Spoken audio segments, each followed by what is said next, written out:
بسم الله الرحمن الرحيم. أهلا وسهلا بكم، يا رب تكونوا دايما بخير. سهم المصريين للإسكان. احنا شايفين ان هو وصل لأماكن مغرية للشراء. تمام. السهم ده احنا حللناه من فترة، واتكلمنا ان هو كان عامل صعود من عند القاع اللي هو هنا اهو، القاع اللي كان عند 340. لو فتحنا فريم صغير هتبص ان الصعود ده كان صعود خماسي معانا، وبدأنا نصعد من فين؟ من هنا اهو. لو فتحنا فريم اقل شوية هتبص ان الصعود ده كان صعود خماسي بالشكل ده. عملنا هنا صعود 4، هنا 5، وبعد كده نزلنا تصحيح مكتمل جدا. يعني السهم يعني حاليا الأسعار بتاعته السهم ده أسعار البنك، يعني آخر بنك اللي كان معانا اللي حصل، اللي هو كان بتاع الحرب الإيرانية تقريبا، ده آخر بنك احنا شفناه في الماركت. السهم وصل لأسعار البنك، يعتبر ما عملش أي حاجة من بعد البنك. طلع كده طلعة اللي احنا اتكلمنا عليها، وبعد كده نزل تصحيح لكل الطلعة دي. تمام. ووصل يعني قريب من الترند السفلي اهو، للمثلث الكبير اللي هو ماشي فيه. والنهاردة يعني عمل كده شمعة هبوط قوية، وكسر آخر قاع اللي هو 351. تمام. وارتد. فاحنا شايفين هي يعني الحركة دي دايما بتكون آخر حاجة في الهبوط، اللي هو سحب السيولة من قاع كده، ويكون يعمل لك قمة قريبة، عشان بعد كده هيكون اختراق القمة دي اللي هي عند 361. بداية الإيجابية في السهم عند اختراق القمة 361. فالسهم مجرد بس ان هو يخترق 361، بعد كده السهم هيروح 435 اهو. يعني بس يطلع من 361، هتبص بعد كده تلاقيه عند 435. السهم ده على المدى الطويل فهو يعني رسم معانا شكل مثلث، يعني على ما اظن ان هو هيكمل معانا بشكل مثلث.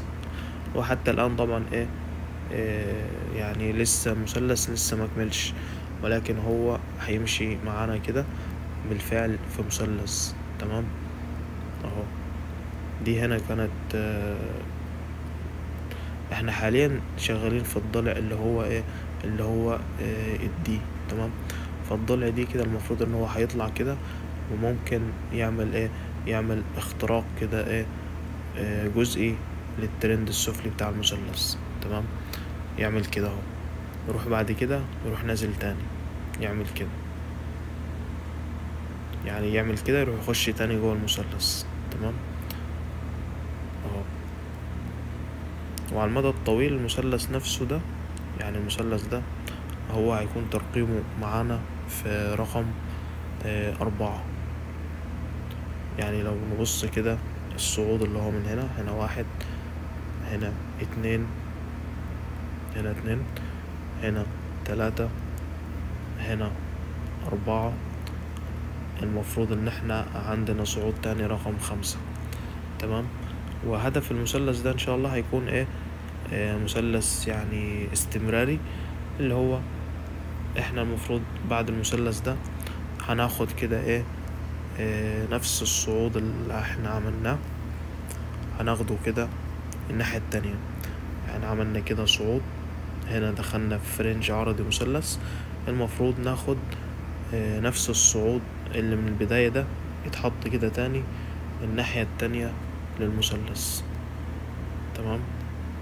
يبقى بالشكل ده، يعني على الأقل احنا هناخد صعود مساوي للصعود ده كله، ونحطه كده الناحية التانية للمثلث، اللي هو يوصل معانا ممكن عند الهدف ده عند 716.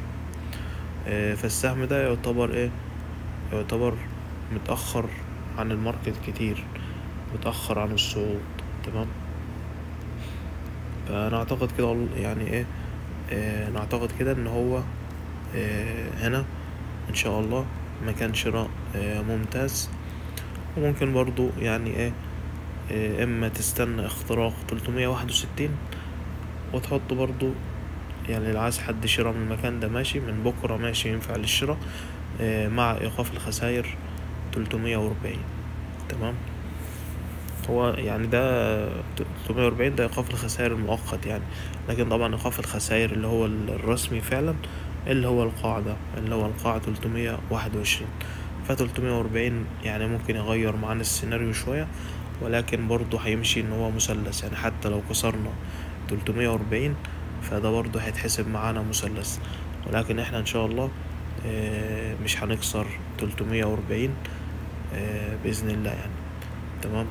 اخرنا كده يعني ممكن بكرة لو في هبوط تاني ممكن نعمل كده ايه، هبوط كده ونوصل عند الترند السفلي بتاع المثلث، او ممكن يعني نرد من بكرة مفيش اي مشكلة، او ننزل شوية تاني وليكن عند 349 اي رقم، وممكن بعد كده نرد. ولكن انا شايف ان السهم حاليا يعني وصل لتشبعات بيعية كبيرة جدا، والسهم يعني ايه متجاهل كل الاخبار الايجابية، متجاهل كل الاسهم اللي بتصعد، متجاهل الاخبار الايجابية بتاعة تخفيض الفايدة.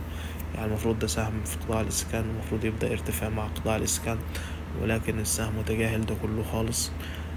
السهم برضو عندي خبر تجميع اسهم، برضو المفروض ان هو يكون خبر ايجابي، ولكن السهم متجاهل كل ده تماما، وماشي في هبوط مستمر. ولكن هي دي طبيعة الأسهم، يعني إن هو يفضل يهبط يهبط يهبط، وفجأة كده تلاقيه صعد بال10% وال20%. فطول ما السهم لسه على ترند صاعد، السهم يعتبر يعني ايه مغير الاتجاه من الهبوط الأخير. طالما عمل لنا إغلاق أعلى 435، فالسهم مغير الاتجاه للهبوط الأخير. تمام. وأنا أعتقد كده إن هو حاليا في مكان شراء، وننتظر بس إن هو إن السيولة تبدأ تدخل فيه. والنهاردة كان فيه فوليوم يعتبر كويس. تمام. هو فوليوم في الهبوط، ولكن يعني ده شراء مش بيع. تمام. فالسهم خلاص يعني إن شاء الله بنسبة كبيرة أوشك إن هو ينطلق، وأول هدف ليه هيكون 435، وبعد كده ممكن نشوف فيه يعني جني أرباح، وبعد كده استكمال الصعود القوي إن شاء الله. فده سهم المصريين للإسكان. يعني السهم ده يعتبر احتفاظ. ويومكم سعيد.